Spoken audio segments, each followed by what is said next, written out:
성전에 대한 이야기를 오늘 한 번 좀 더 하겠습니다.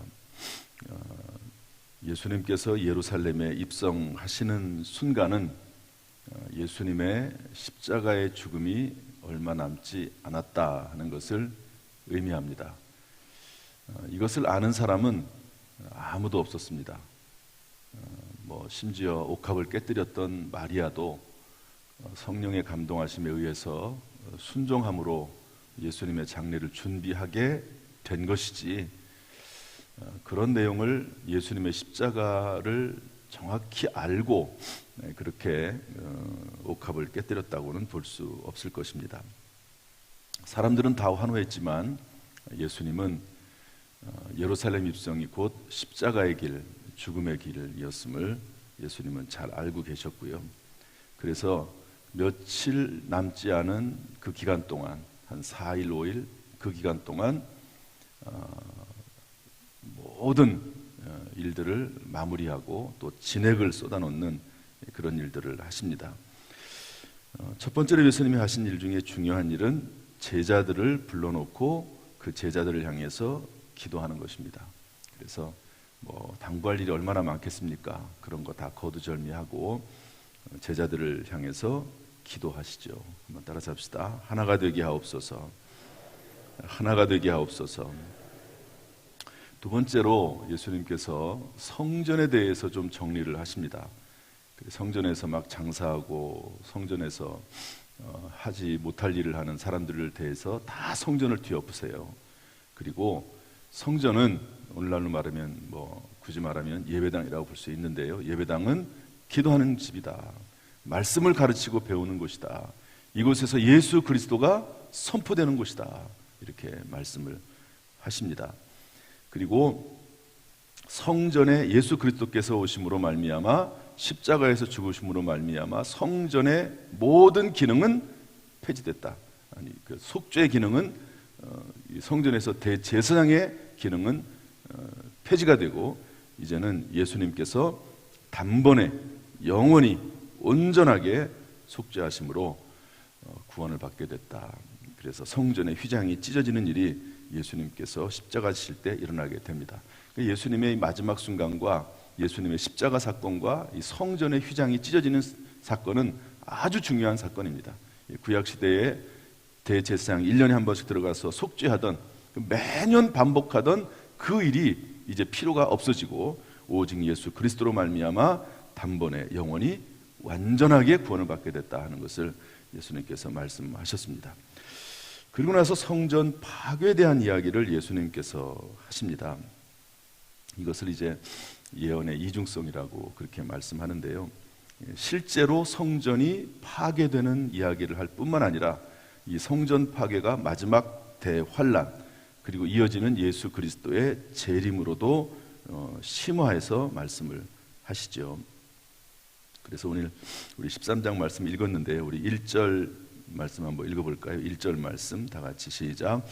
예수께서 성전에서 나가실 때에 제자 중 하나가 이르되 선생님이여 보소서 이 돌들이 어떠하며 이 건물들이 어떠하나이까. 예수께서 이르시되 내가 이 큰 건물들을 보느냐 돌 하나도 돌 위에 남지 않고 무너뜨려지리라 하시니라. 제자 중 하나가 성전의 그 아름다운 모습, 이 성전은 헤롯 성전입니다. 성막도 아니고 솔로몬의 성전도 아니고 스룹바벨의 성전도 아니고 성전은 계속 만들어졌다가 또 파괴되고 만들어졌다가 무너지고 하는 것을 반복을 했습니다. 그런데 여기서 말하는 성전은 헤롯 성전, 헤롯 대왕이 건축한 성전입니다. 지금은 성전이 없습니다. 성전이 다 무너지고 그 위에 이슬람 성전만 있고 성전의 벽만 남아가지고 통곡의 벽이 돼서 이스라엘 사람들이, 관광객들이 거기에서 기도하는 그런 모습이 됐습니다. 그런데 이때는 성전이 있었거든요. 이 성전이 너무 아름답고 크고 웅장하니까 참 멋있습니다. 이런 의미로 이 돌들이 어떠하며 이 건물들이 어떠합니까? 그랬더니 전혀 예상하지 못했던 예수님의 답변이 나옵니다. 다 무너진다. 돌 위에 돌 하나도 남지 않고 다 무너진다. 그렇게 말씀합니다. 그리고 이야기는 끝났어요. 그런데 이제 그날일 거라고 추정이 되는데요. 이제 감람산에서 성전을 바라보고 있습니다. 그런데 베드로와 야고보와 요한과 안드레가 조용히 와서 묻습니다. 예수님, 아까 낮에 성전이 다 무너진다고 말씀하셨는데 언제 그렇습니까? 어느 때 그렇게 되죠? 그때 무슨 징조가 있겠습니까? 여러분, 성전이 무너진다고 하는 것은 이스라엘 사람들에게는 정말 엄청난 일이거든요. 그랬더니 예수님께서 말씀하시기를 5절에 예수께서 이르시되 너희가 사람의 미혹을 받지 않도록 주의하라. 많은 사람이 내 이름으로 와서 이르되 내가 그러하여 많은 사람을 미혹하리라. 여러분, 이 말씀은 지금 로마에 의해서 로마 장군 티투스에 의해서 AD 70년에 성전이 예루살렘이 파괴되고 성전이 파괴된 그때 이야기를 하는 것이 아닙니다. 지금 제자들은 성전 파괴에 대한 말씀을 물어보는데 예수님께서는 그것을 빌미로 해서 그것을 시작으로 해서 실제로 성전이 무너질 뿐만 아니라 그리고 그 성전이 무너지는 것 같은 대환란이 임하게 될 것이고 그리고 어느 순간이 되면 그때 예수 그리스도께서 다시 오신다. 지금 예수님은요 십자가를 지시는 그 순간에 아직 이르지도 않았습니다. 그런데 예수님 벌써 멀리 있는 대환란과 예수님의 재림에 대한 이야기까지 지금 미리 말씀을 하시는 것이죠. 예수님께서는 참 아마 많은 생각들을 하고 계셨을 거라고 봅니다. 그러면서 마지막 때의 징조, 이 성전 파괴에 대한 이야기를 시작으로 해서 대환란과 예수님의 재림에 대한 이야기를 말씀하시는데요. 어떤 징조가 있겠느냐? 어쨌든 답변을 하세요. 예루살렘 성전이 무너질 거라고 하는 역사적인 현상에 대해서는 중의적으로 이중성으로 말씀하시지만 어쨌든 마지막 때의 모습을 말씀하시는데 6절, 7절 말씀 보면 뭐라고 되어 있냐면 많은 사람이 내 이름으로 온다 이렇게 되어 있습니다. 한번 따라합시다. 많은 사람이 내 이름으로 온다. 이미 우리나라에는요 자기가 메시아 그리스도라고 하는 예수라고 하는 사람이 수십 명, 역사적으로는 수백 명이 있습니다. 자기가 그리스도 메시아라고 하는 거죠. 최근에 메시아라고 하면서 TV나 신문지상에 많이 나오는 사람이 있죠. 그 누구죠? 정명석이라고 하는 사람입니다.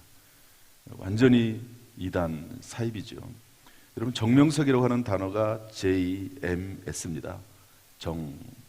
정명MS 석 이렇게 정명석, 그래서 JMS거든요. 그런데 그 JMS를 뭐라고 본인이 해석을 하냐면 J, Jesus, M, 메시아, S, Savior 이렇게 해석을 합니다. 자기 이름이 자기는 곧 그리스도고 메시아고 구원자다 이렇게 말해서 정명석, JMS가 되는 거죠. 참 해석도 잘하고 만들어내기도 참 잘 만들어내요. 그리고 자기가 예수라고 말합니다. 자기에게 구원이 있다고 그렇게 말하거든요. 참 놀라워요. 거기에 빠져드는 게 참 희한합니다. 사람이 한번 이단에 빠지면 헤어나올 수가 없어요. 한번 생각을 한번 딱 잘못하면 완전히 빠져들고 그리고 한번 빠져들면 빠져나올 수 없는 것이 이단입니다. 이단.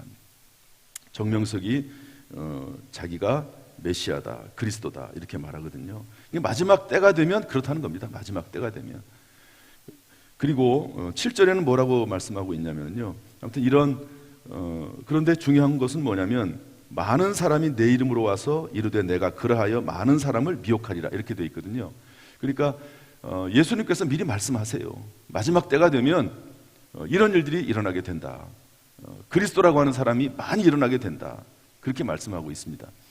따라서 여러분, 그리스도가 다시 이 땅에 오실 때는 예수님의 재림 때고 이 세상은 이제 두루마리처럼 말려지고 그리고 새하늘과 새 땅이 오는 때거든요. 그러니까 예수님이 왔다라고 하는 말 자체 속에는 이 세상에 마지막이 가까웠다, 끝이다라고 하는 것을 전제로 하고 있는 겁니다.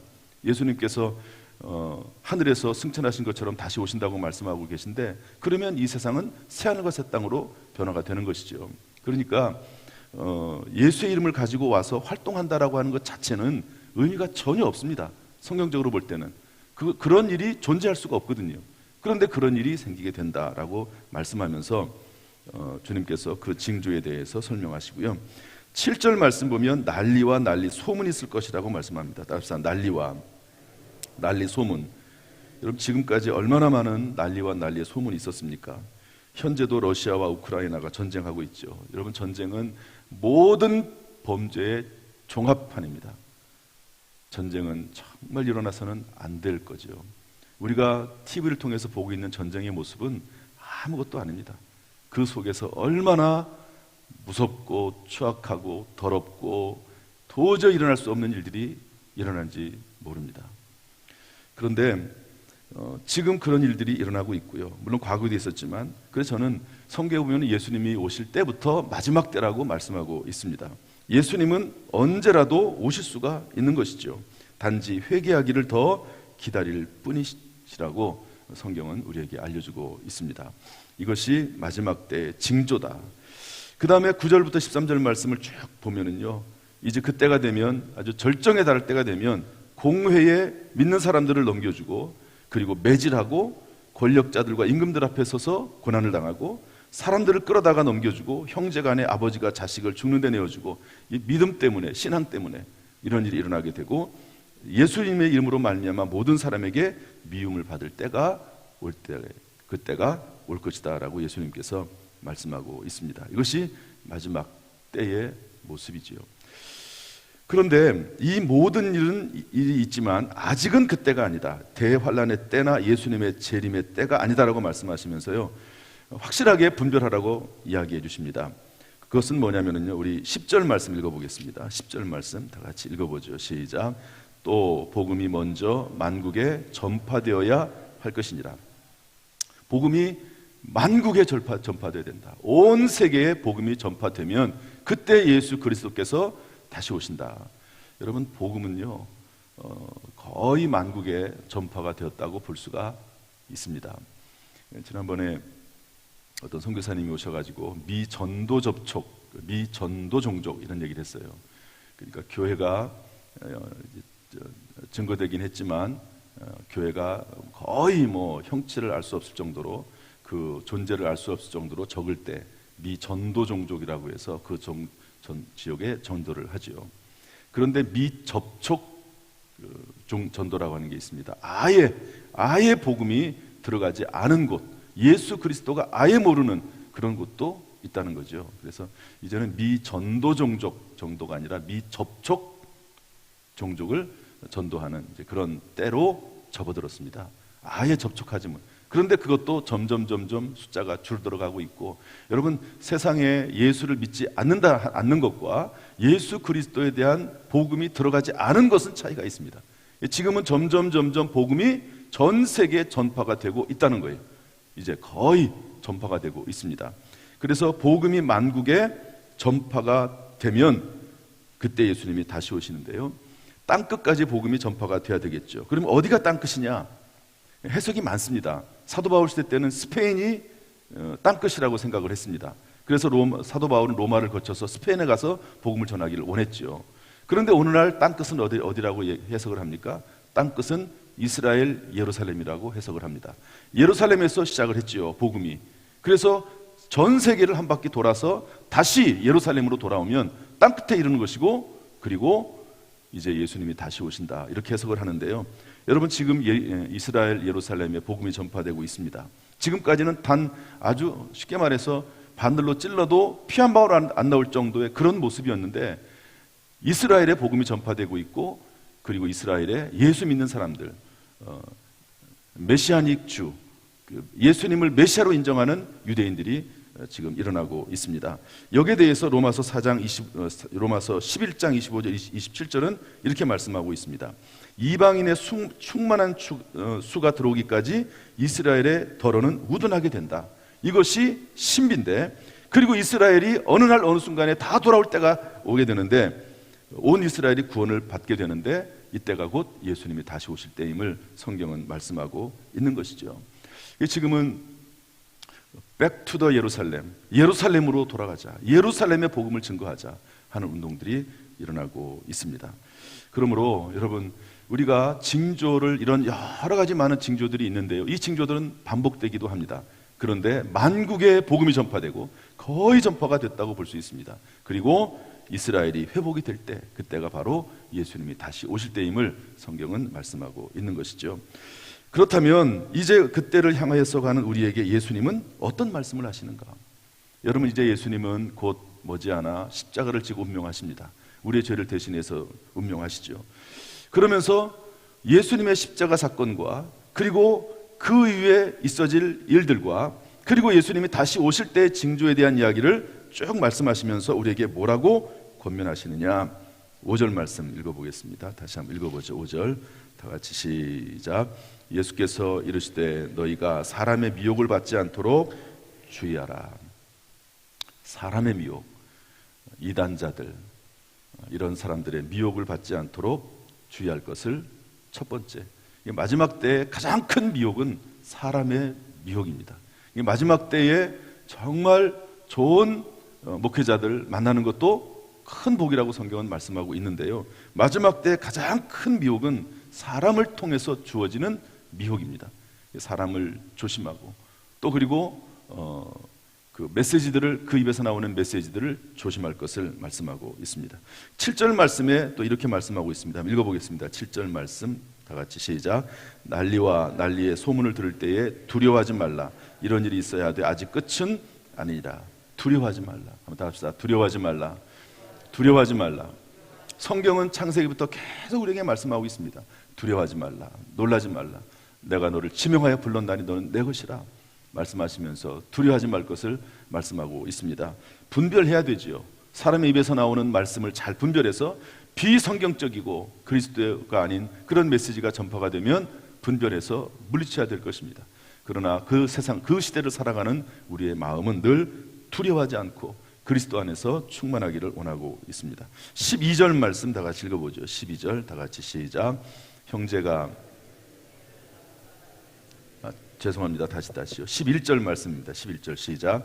사람들이 너희를 끌어다가 넘겨줄 때 무슨 말을 할까 미리 염려하지 말고 무엇이든지 그때 너희에게 주시는 그 말을 하라. 말하는 이는 너희가 아니요 성령이시니라. 성령이 주시는 말을 하라는 거죠. 성령이 우리 안에 함께 계시고 그리고 깨어있을 때 성령께서 우리에게 말씀하시는 음성들이 있다는 겁니다. 이것은 마지막 때일 뿐만 아니라 현재도 그렇습니다. 여러분, 성령께서 끊임없이 하시는 말씀에 귀를 기울이고 성령의 순종함에 살아가는 저와 여러분이 될 수 있기를 주님의 이름으로 축복합니다. 마지막 네 번째로는 13절에 이렇게 되어 있습니다. 또 너희가 내 이름으로 말미암아 모든 사람에게 미움을 받을 것이나 끝까지 견디는 자는 구원을 받으리라. 따뜻하 끝까지 견디어라. 다 같이 끝까지 견디어라. 여러분, 이 이야기는 14절부터 37절까지 계속 이어집니다. 여기까지 얘기할 수는 없고요, 시간상. 여기서 나오는 중요한 권고가 하나가 더 있는데 4번을 반복합니다. 깨어있으라, 깨어있으라. 한번 따라합시다. 깨어있으라, 깨어있으라. 여러분, 하나님 나라에 들어가서 영원히 안식할 때까지는 우리가 사는 이 삶의, 이 세상의 삶은 깨어있는 삶일 수밖에 없습니다.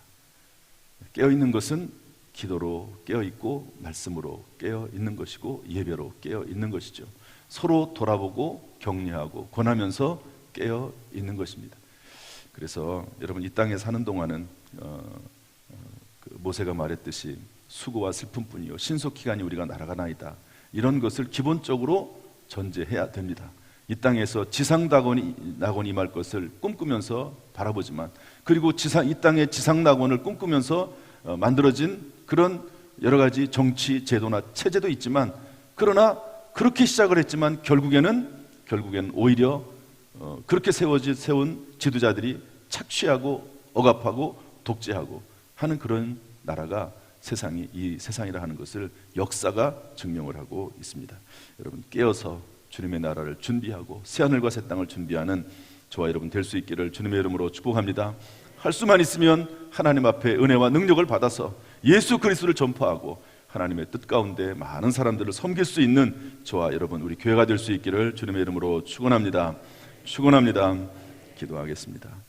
우리 가슴에 손을 얹고 아픈 부분에도 손을 얹으시기를 바랍니다. 은혜와 사랑이 풍성하신 아버지 하나님, 예수 그리스도께서 며칠 후면 십자가 대속의 길을 가시면서 참으로 집중해서 진액을 다하여 제자들에게 말씀하시고 마지막 때에 대해서 말씀하시는 것을 봅니다.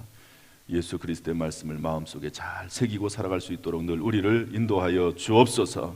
이 새벽에 나와서 하나님의 은혜를 사모합니다. 예배를 드립니다. 기도의 제목을 쌓습니다. 하나님 아버지, 주의 거룩한 뜻을 이루어 주옵소서. 우리의 기도를 사용하여 주옵소서. 우리에게 마음의 소원이 있습니다. 그 거룩한 소원, 하나님이 주시는 비전 품게 하시되 주의 나라 영광을 위한 거룩한 소원이 되도록 인도하여 주옵소서. 여러분, 하나님 아버지, 우리의 아픈 부분에 손을 얹습니다. 치료하는 광선을 바라여 주옵소서. 하나님은 여호와 라파, 치료하시는 하나님이시오니 우리의 육체를 강건하도록 주여 인도하여 주옵소서. 주님 보실 때까지 눈이 흐리지 않게 하시고 기력이 쇠하지 않도록 주님께서 역사하여 주옵소서. 이제 사순절 두 번째 주간을 지납니다. 남은 두 주간도 깨어 기도하는 시간이 될 수 있도록 도우시고, 예수 그리스도의 고난에 동참할 뿐만 아니라 예수 그리스도의 부활에도 함께 동참하는 놀라운 역사가, 문제가 해결이 되고 새롭게 되는 역사가 임하게 하여 주옵소서. 예수님의 이름으로 축복하며 기도하옵나이다. 아멘. 이제는 우리 주 예수 그리스도의 은혜와 아버지 하나님의 무한하신 사랑과 성령님의 교통하심이 이 시간 주 앞에 나와 예배드리며 기도를 쌓고 주의 은혜를 사모하는 모든 성도들에게 그 가정, 직장, 사업, 자녀, 심령이 함께 하시기를 간절히 축원하옵나이다. 아멘.